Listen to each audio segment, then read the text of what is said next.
Hoje a gente comemora o Dia Mundial do Design de Serviço, o Service Design Day 2020. Ele tem como tema exatamente o foco da atuação da comunidade, ou seja, como que a gente acaba retribuindo o que a gente faz pela comunidade, como um retorno, né, para a própria comunidade. Então, obrigado pela participação de todos. Deixa eu me apresentar rapidamente. Eu sou Érico Fileno, faço parte da SDN Brasil, né, desde da sua fundação. É um time grande que acaba fomentando o design de serviço aqui através da SDN Brasil. 100% das inscrições do Service Design Day ele vai ser destinado para 4 instituições que participam de um projeto chamado Projeto Moara. Um dos palestrantes da noite de hoje vai contar um pouquinho mais, mas é legal aqui a gente agradecer a participação de vocês, principalmente pela ajuda que vocês estão dando para 4 instituições do norte do país. A gente vem acompanhando os números aí da Covid, então o nosso papel aqui como rede, dentro do tema exatamente do ano da Service Design Day, é retribuir a comunidade, por que não a gente poder ajudar as 4 instituições que fazem parte aqui do Projeto Moara.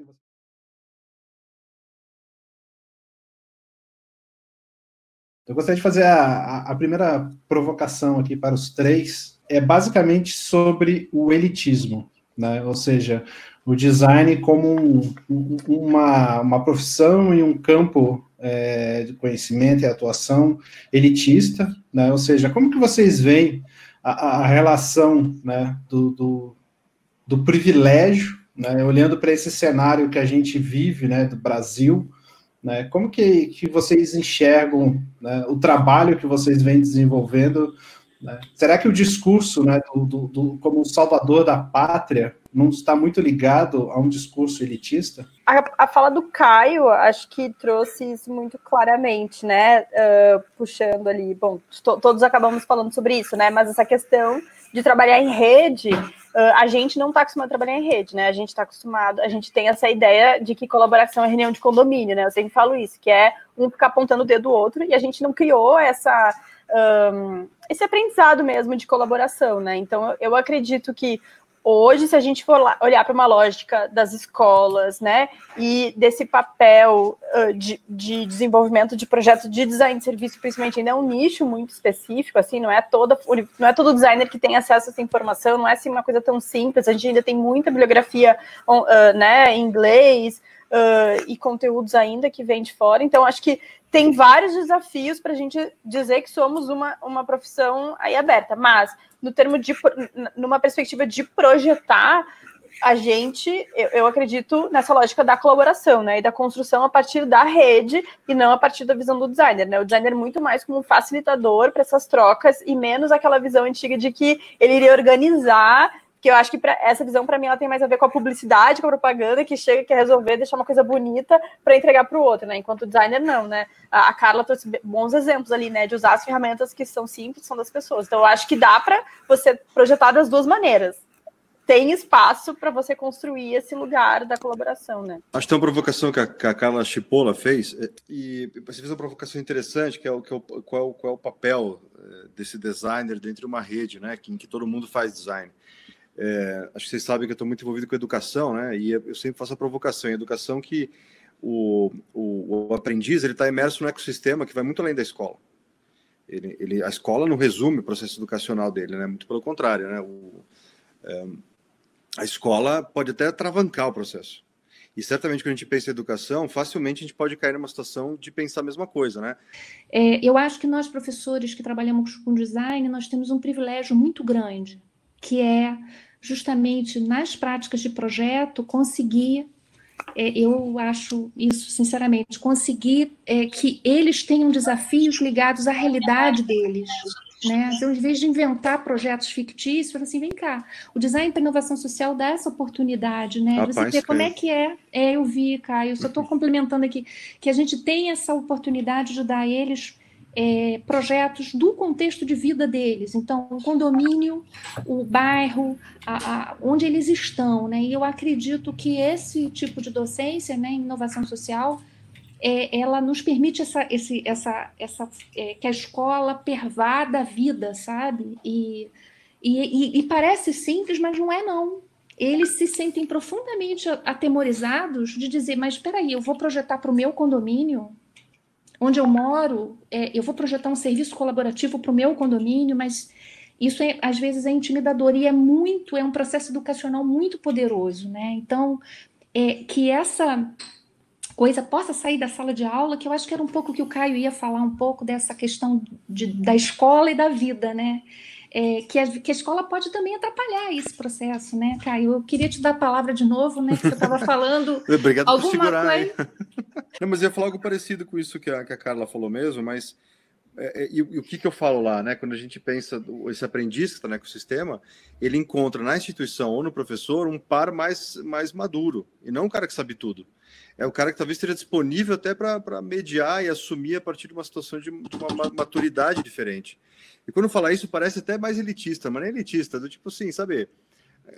O cara mais velho, o cabelo mais branco, já cansou de sofrer, já viu um monte de coisa, pode ficar um pouco mais tranquilo naquela posição. A gente fala muito sobre isso, né? Tem até um livro muito bonito do Rancière que ele fala do mestre ignorante, né? Que é um processo de educação que ele cogita a seguinte coisa: é possível um pai ignorante no meio do interior ensinar matemática para os filhos? Ensinar aquilo que ele não sabe?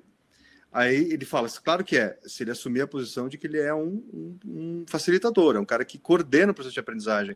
Ele não vai tirar a informação da cabeça e transferir para a cabeça do aprendiz. Ele vai ajudar o próprio aprendiz a descobrir o que ele precisa fazer. É uma outra postura, né? E aí, eu acho que o desafio aí tá nessa outra postura, né? Uma postura de um par mais maduro, no sentido mais até maduro emocionalmente, não é porque o cara que sabe mais, ele está mais tranquilo, fala, será que é por aqui?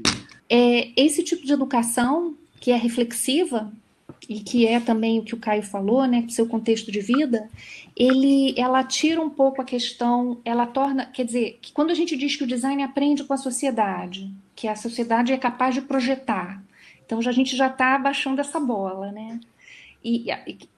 Realmente, a pessoa foi lá no elevador, pregou um stick, vocês querem colaborar? Escreveu com a mão, não usou Illustrator, não usou nada, escreveu ali no pedacinho de papel, olha, eu colaboro com você aqui no condomínio. Ela fez um ato de design para inovação social fantástico, que eu ralo muito os meus alunos fazerem. O meu aluno chegar e colar na porta do elevador um negócio, peraí que eu vou fazer no Illustrator, eu vou caprichar aqui, vou fazer bonito, vou botar um logo. Aí quando ele cola na porta do elevador, fica grilado, entende? Então, assim, essa pessoa ensinou muito pra gente. E assim, todas as situações em comunidades de todos os tipos da sociedade. Então, a gente, no processo educacional do design, a gente já está rompendo essas barreiras. Primeiro, a humildade de aprender com a sociedade. E segundo, é dizer como é que você projeta para o seu próprio contexto de vida, você como cidadão usa essas ferramentas para melhorar as suas próprias condições de vida. Porque grande parte do design social fala assim, eu vou projetar para o outro. Então o outro está sofrendo, eu vou me deslocar para lá. O que é muito meritório, muito importante. Isso mas é um exercício muito longo nas escolas de design, né? Eu vou ajudar aquelas pessoas em necessidade. Elas precisam de uma pia, muito bacana, não tem zero problema sobre isso, mas também eu sinto nas escolas um pouco de dificuldade, assim, como é que eu projeto para mim? Isso pode ser uma nova barreira de lidar com esse elitismo, né, que eu tenho uma posição de privilégio e aí você fala, mas eu moro num condomínio protegido, num lugar bacana, mas ali também tem isolamento, tem solidão, tem depressão, né? E também, então, complementar essas estratégias pode ser bem legal, né? Como é que eu saio também da minha situação de privilégio para apoiar, mas também como é que eu olho para a minha própria situação. Carlinha? Não, eu ia complementar também numa perspectiva de serviços públicos, que eu me deparei, por exemplo, no passado, pela INA, o projeto que eu comentei ali, né, de violência contra a mulher, eu fui visitar algumas delegacias. E na Delegacia da Mulher, em Porto Alegre, eu tive uma grata surpresa de uma assistente social que ela fazia eles têm um nome, agora eu esqueci, mas faz esse atendimento inicial à vítima para entender. E aí ela sacou que se ela colocasse no outro lado da ficha uma pergunta que era por que você decidiu vir hoje? O que fez você vir hoje? E anotar esse relato, ela conseguia descobrir muito mais sobre a jornada da violência. Então, por exemplo, uma mulher falou assim, não, é que o meu marido tentou me bater. Ah, é como? Ah, eu tava na cama e ele tava com uma tocha, com álcool na mão e uma tocha com fogo. Tipo, não, isso não é me bater, isso é uma tentativa de feminicídio. Isso é outra coisa, sabe?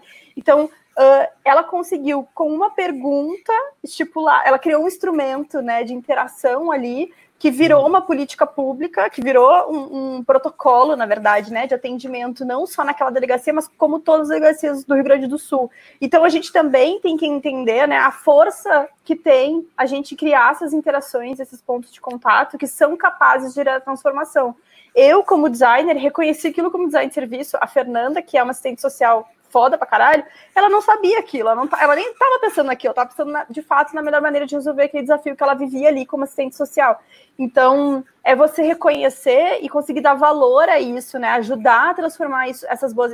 Eu que trabalho com o poder público, eu penso muito nisso. Como eu pego essas boas ideias que estão ali articulando e consigo dar vazão, né? Consigo dar método, consigo ajudar as pessoas a transformarem aquilo numa potência, porque às vezes ela faz aquilo, ela prototipou, deu certo e ampliou, mas ela achava que aquilo era, sabe assim, ela não conseguia ver a dimensão do poder da ferramenta que ela criou e que aquilo poderia ser escalável para outras delegacias, assim, né? Então, eu acho que esse é o nosso poder, né? Não necessariamente eu tenho que resolver. Ela resolveu, a interação para ela está resolvida, aquele ponto de contato está resolvido. Agora, o meu papel como designer foi muito mais levar isso para outros delegados, porque toda vez que eu vou numa delegacia, eu falo, olha só o que Porto Alegre fez. E aí, assim, eu fui descobrindo outras coisas que as outras delegacias iam fazendo, né? Então, acho que também esse poder de polinizar, né, é muito importante. Só eu queria fazer um último adendo, que é em relação o bias, né, que a gente está vendo muito agora com a tecnologia, essa questão, né, da gente projetar, né, pensando no padrão, vamos dizer assim, será que dá para dizer isso, né? Então, enfim, o carro do Google que atropela os negros, né, as mulheres que são, não são,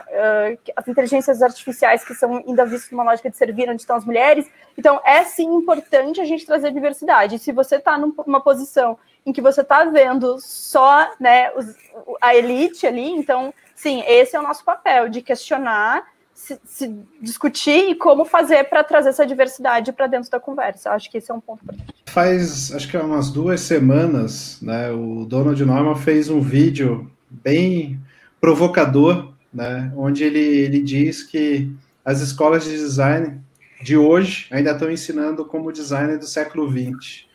E ele coloca exatamente o design de serviço como uma plataforma para o design do que vem pela frente aí. Na visão de vocês, vocês concordam que o Norman disse que as escolas estão ainda no século XX e o design de serviço é a plataforma para um novo design? Tem uma coisa interessante, alguém colocou aqui uma provocação que deve ser lá do Fred, pelo que eu vi, que era do Usabilidoido, falando sobre design solucionista, né?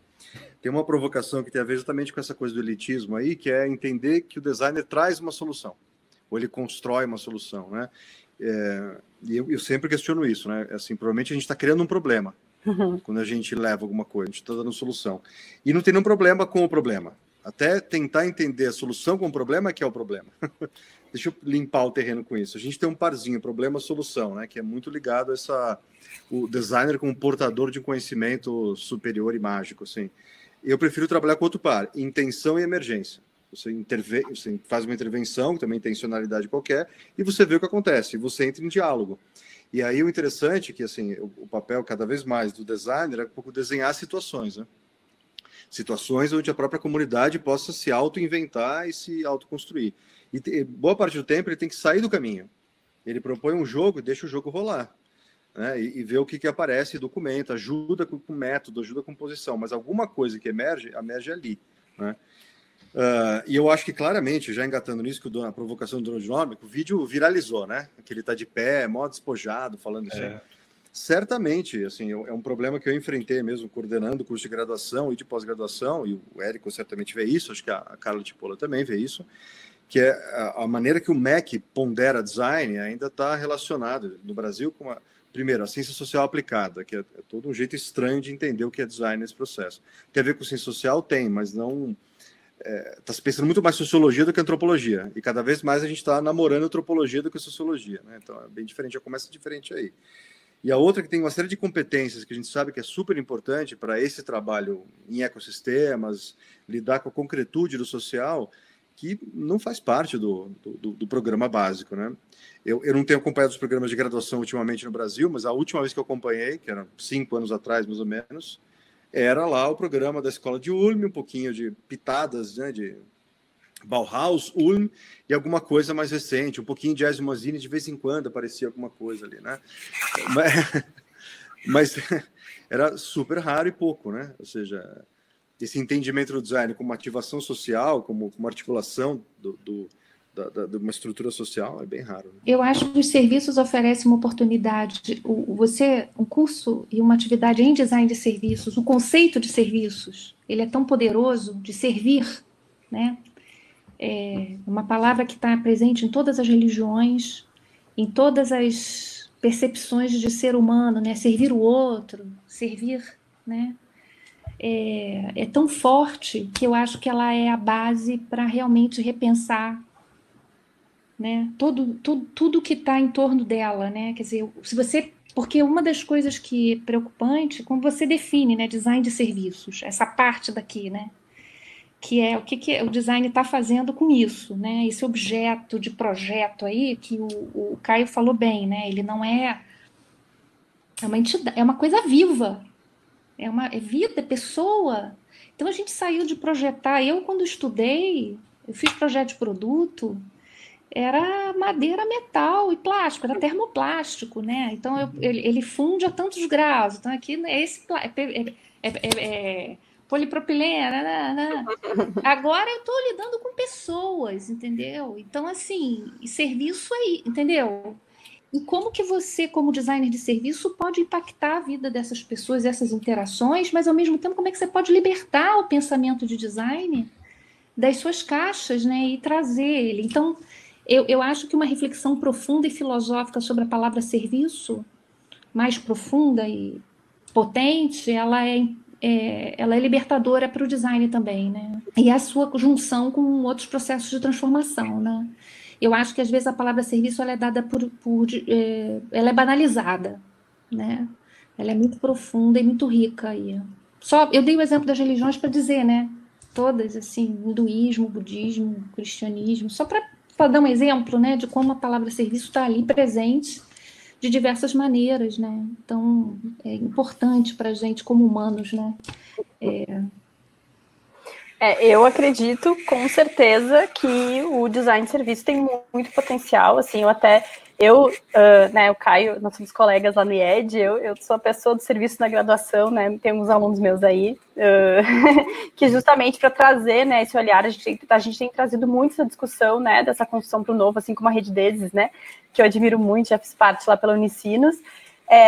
E eu recentemente também, colocando bem em prática aquilo que eu falei, assim, né, eu criei um curso, agora durante a pandemia, de fundamentos de design de serviço, né, online, assim, preço baixo, porque eu considero que é uma habilidade, né, se a gente está falando aí das habilidades do futuro, com certeza saber projetar experiências, projetar jornadas, entender, olhar essas interações, como a Carla está falando, com o olhar, né, dessa construção da interação, faz todo sentido. Eu assim, não é jabá, é só para dar um exemplo mesmo, né, de como eu acho que tem essa demanda, né, eu abri duas turmas no mesmo dia fecharam, porque realmente eu sinto que tem essa necessidade, e a minha fala sempre é, a oportunidade que você tem é onde você está, né, trazendo de fato pessoas que estão em mercados tanto sociais quanto no poder público, que é onde eu acabo mais atuando, né, com a Talking City, mas também, enfim, ajudando as pessoas a fazer essas conexões. Então, tinha uma pessoa que era dona de uma estética, que fez o curso, né, pessoas que trabalham com varejo há muitos anos,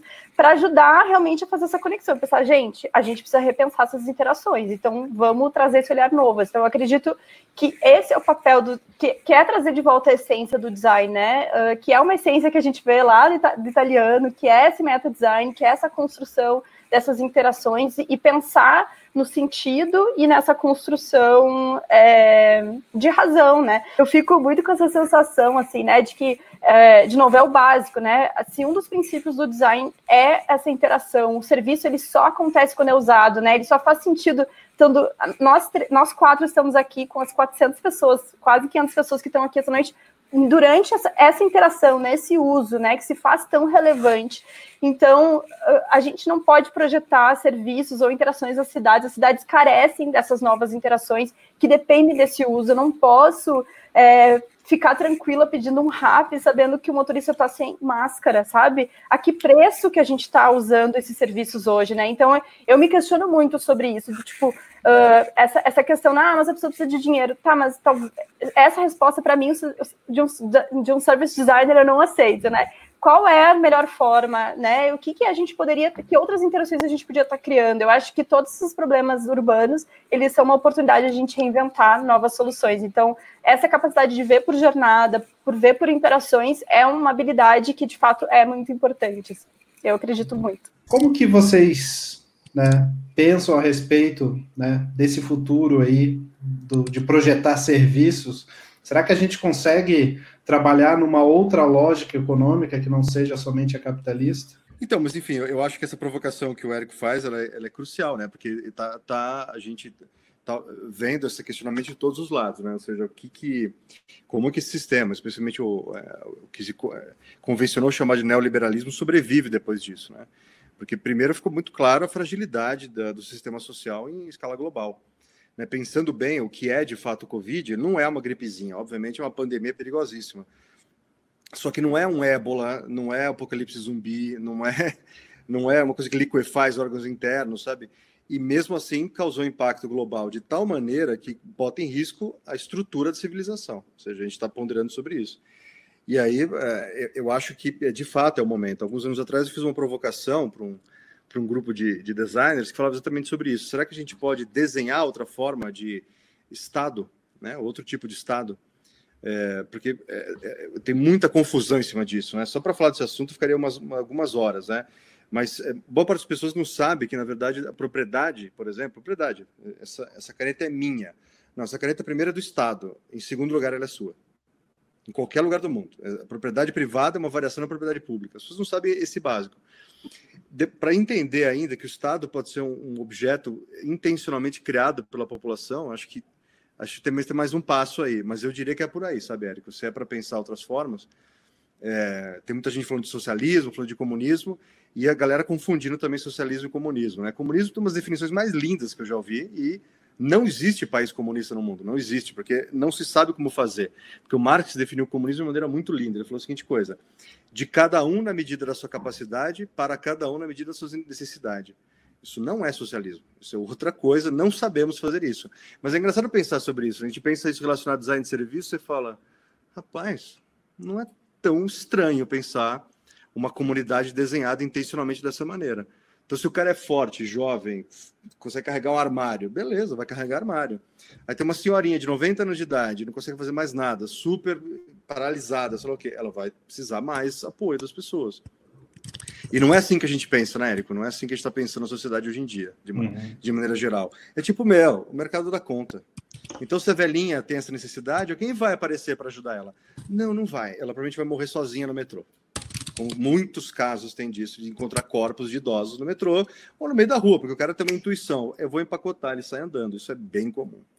É dramático, horrível, eu sei que é uma coisa para trazer lágrimas aos olhos, mas, cara, que sociedade é essa que permite isso? Né? Que sociedade é essa que permite que, se no caso da saúde, por exemplo, saúde pública, saúde privada, essas distinções são tão marcadas assim, né? E tipo, o mercado se ajusta. Não se ajusta. O cara que é pobre vai morrer sem ventilador no hospital de campanha. E o cara que tem grana vai para algum hospital privado, ele vai ser tratado muito bem, vai ficar, como se viu naquele vídeo daquele médico que não levava a sério o Covid, aí foi internado, aí falou, agora eu vejo como é importante, ele está fazendo ligações de um quarto de hospital que era igual uma suíte no Maxud Plaza, sabe, assim, um hotel. Não tem qualquer critério de comparação, né? Então, certamente a gente está numa crise política, e o design de serviço acho que tem um papel político. Eu diria isso. Eu não sei a resposta, tá? Mas eu sei que tem um papel político e a gente tem que começar a assumir esse papel. Sem qualquer bandeira vermelha, não necessariamente, mas a gente precisa ter uma atitude frente a isso em algum lugar. Né? Eu acredito 100%, concordo 100% na fala do Caio, e eu também, assim, eu trabalho, no início, quando eu fiz o mestrado, né, na Unicinos, a Carla, quero dizer que tive o prazer da Carla ser minha banca no meu mestrado, foi ótimo, assim, aprendi muito legal. E o ponto, assim, para mim, tipo, eu saí da faculdade pensando assim, saí do mestrado pensando assim, cidade, inovação social, design, me chama que eu vou. Então, eu fiz um meta-design na minha profissão, né, que é, de fato, prototipar, assim, como que eu consigo colocar isso em prática?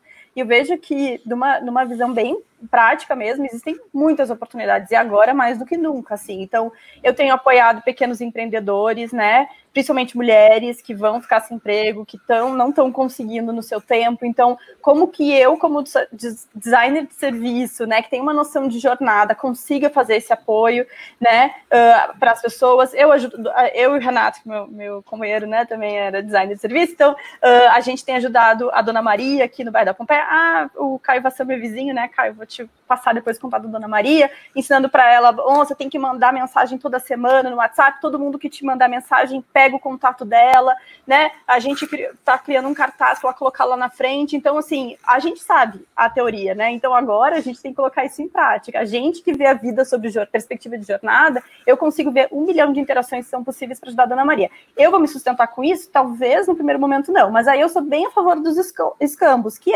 um dia ela nos deu uma marmita um pouquinho maior, né? Então, assim, você vai fazendo esses pequenos escambos, você não precisa, não é só dinheiro que gera valor, né, nessas trocas, né? Então, eu fiz, por exemplo, com uma designer, eu precisava de uma jornada de serviço bacana, ela é mãe, eu falei, eu te ajudo, você me ajuda num outro projeto, você faz o logo para um outro projeto, e ela fez, então a gente vai trocando, né? Então, eu acho que a gente tem que ser mais criativo, e esse é o momento, assim, tem muita oportunidade, tem muita necessidade, então você pensar, de fato, seja num formato mais tradicional de ONG, que tem ONGs que estão precisando, projetos sociais que estão precisando, até você olhar mesmo para o dia a dia, para a sua rede. Quem são as mães que estão sozinhas? O que você pode fazer para ajudar elas a terem um tempo, 20 minutos por dia, gente. Tem mães que estão postando foto que vai no banheiro, o filho, eu vi esses dias, o filho botou uma escadinha do lado de fora, que é uma casa, para ver a mãe no banheiro, sabe? Então, tipo assim, é isso. Todo amor no mundo para os pais nesse Covid. Então, assim, tem muita oportunidade para ser social, para você colocar em prática tudo, assim. É só você olhar para o lado, prestar atenção, ouvir as pessoas ao seu redor, que você vai ter, assim, 1.450.000 oportunidades. O pensamento para transição, né, quer dizer, tem muita essa discussão, né, sobre como fazer transição do que a gente tem para o futuro e tal. E dentro da teoria, né, da prática do design para inovação, porque o design para inovação social e sustentabilidade, né? Então era como a gente aprendia com movimentos bottom-up de pessoas que estavam querendo um mundo diferente, né? E nós, como designers profissionais, como é que a gente poderia empoderar essas situações e essas ideias? E como é que a gente poderia, então, fazer uma transição, né, de um determinado modelo de produção e consumo para outro? Então, vocês veem assim que dentro dessa ideia, dessa proposta, o design ele está... Porque muitas vezes um fenômeno que está acontecendo na sociedade, o design ele pode ter um olhar de projetista, ele entende aquilo como uma prática de projeto, ele compreende aquilo, é como se fosse um óculos que ele usa, né? Então, assim, tem um bicho grilo ali, tem a Carla que está fazendo um escambo com a Dona Maria, tem essas coisas que estão acontecendo, pipocando. O designer ele pode ter esse papel de empoderar esses movimentos e propor isso como visões para alimentar um processo de conversa compartilhada que gere essa transição. Por exemplo, essa é uma das teorias que existe, né? Que a gente pode fazer isso.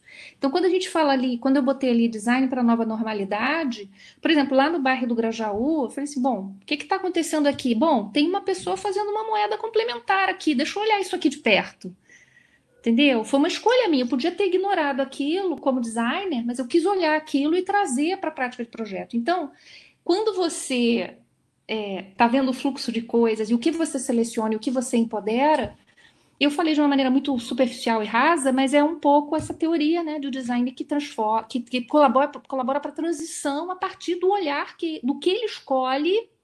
Então, eu vou sempre para o nível do pequeno, sabe? O que eu escolho? Eu gosto muito desse exemplo, porque às vezes a gente fica falando dos grandes sistemas. Então, você como designer, o que você escolhe? Empoderar perto de você, né? E o que tipo de decisões de projeto você toma e que tipo de transição você quer, né? Então essa pergunta é no nível pessoal, profissional, e essas coisas das peles, né, que o Caio apresentou muito bem, né? Em cada nível, né? Do que você escolhe vestir, do que você escolhe comer, até que tipo de projeto você empodera, né? Então eu acho muito bacana a partir desse nível e depois ir subindo, né, para a terra, né, naquela camada exterior, né? Eu gostei muito, eu não conhecia aquele sistema, muito bacana, cara. Eu vou imprimir, botar lá no laboratório, assim, para todo mundo ver. Tem várias dezenas de perguntas aqui, daria para a gente ficar horas e horas aqui, né? Mas eu queria agradecer a participação, né, de vocês três, Carla Link, Caio Vassão, Carla Tipola, né? Muito obrigado pela participação aqui no nosso Dia Mundial do Design de Serviço. Mais uma vez, a participação de todos aqui que compraram o ingresso é para ajudar exatamente o Projeto Moara e as instituições do norte do país, né? Então, esse dinheiro vai ser todo destinado, e a gente, é o mínimo que a gente possa estar fazendo, né? E como foi muito aqui conversado, é a gente olhar para os sistemas, né, onde nós estamos imergidos, onde nós estamos aqui trabalhando, e a gente conseguir conectar ecossistemas, e isso é uma grande vantagem de se trabalhar com design de serviço. Muito obrigado, pessoal. Muito obrigada aos organizadores, viu? Muito obrigada. Obrigadão, Carla. Valeu. Muito legal. Prazer enorme. O que é importante é que você consiga participar, mesmo que de forma gratuita. Então, a gente tem o formato de participação livre, né, simplesmente de se conectar nos capítulos da SDN. A gente aqui no Brasil, a gente tem um capítulo Brasil e algumas cidades. Essa daqui é quem faz a SDN Brasil, né? A gente tem profissionais em Belo Horizonte, Floripa, Porto Alegre, Ribeirão Preto, Rio e São Paulo. Esses aqui são os principais líderes em cada cidade. Se conecte, entre no site, mande mensagem, né? E o importante é estar conectado e a gente poder trocar, né, figurinha, trocar informação sobre o design de serviço.